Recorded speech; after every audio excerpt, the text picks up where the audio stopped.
Zinc, boron ইত্যাদি সারের কার্যকারিতা কি এবং এই সারগুলো কখন প্রয়োগ করা উচিত সে সম্পর্কে বিস্তারিত আলোচনা। তার আগে বলতে চাই, যারা চ্যানেলটি সাবস্ক্রাইব করেননি তারা চ্যানেলটি সাবস্ক্রাইব করবেন এবং পাশে থাকা বেল আইকনটিতে ক্লিক করবেন যাতে পরবর্তী ভিডিও খুব সহজে পেয়ে যান। তাহলে শুরু করা যাক আজকের আলোচনা। প্রথমে জেনে নেওয়া যাক ইউরিয়া সারের কাজ সম্পর্কে।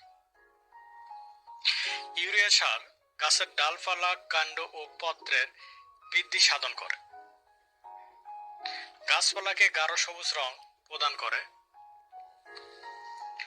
নাইট্রোজেন পাতার সবুজ কণিকা বা ক্লোরোফিলের একটি অবিচ্ছেদ্য অংশ এবং উদ্ভিদের প্রোটিনে সহায়তা করে।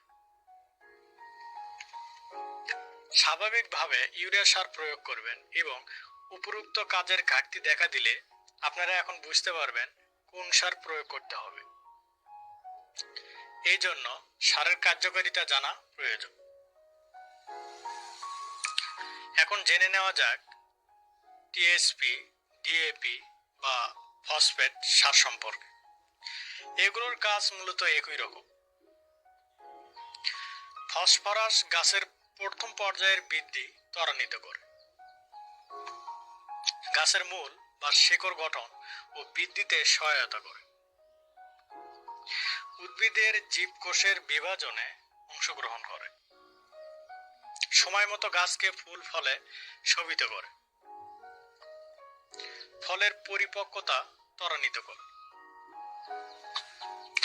উপরোক্ত কাজের ঘাটতি পূরণের জন্য টিএসপি, ডিএপি বা ফসফেট প্রয়োগ করতে হবে।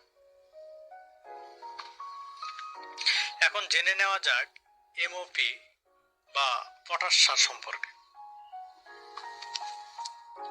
পটাশিয়াম পাতার ক্লোরোফিল তৈরির অবিচ্ছেদ্য অংশ,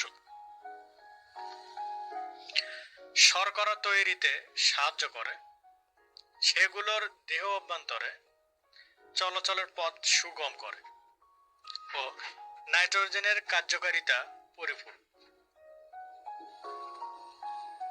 পোকামাকড় ও রোগবালাই থেকে রক্ষা করে, খরা সহ্য করার ক্ষমতা বাড়ায় ও গাছকে মজবুত করে। উপরোক্ত কাজগুলোর জন্য আপনারা পটাশ সার ব্যবহার করুন। ভিউয়ার্স, জিপসাম সারের কাজ সম্পর্কে জেনে নেওয়া যাক। সালফার নাইট্রোজেন আত্মকরণে সহায়তা করে, প্রোটিন প্রস্তুতিতে অংশগ্রহণ করে, তেল উৎপাদন ক্ষমতা বৃদ্ধি করে, সালফার ভিটামিন ও এনজাইমের উপাদান তৈরিতে ভূমিকা রাখে। এখন জেনে নেওয়া যাক বোরনের কাজ সম্পর্কে। বোরন ফলের বিকৃতি রোধ করে, ফুল ও ফল ধারণের সাহায্য করে ও ঝরে পড়া রোধ করে। ভিউয়ার্স, জেনে নেওয়া যাক জিঙ্ক সালফেট কি কাজ করে। জিঙ্ক গাছের প্রোটিন প্রস্তুতিতে সহায়তা করে, হরমোনের কার্যকারিতার জন্য সহায়তা করে।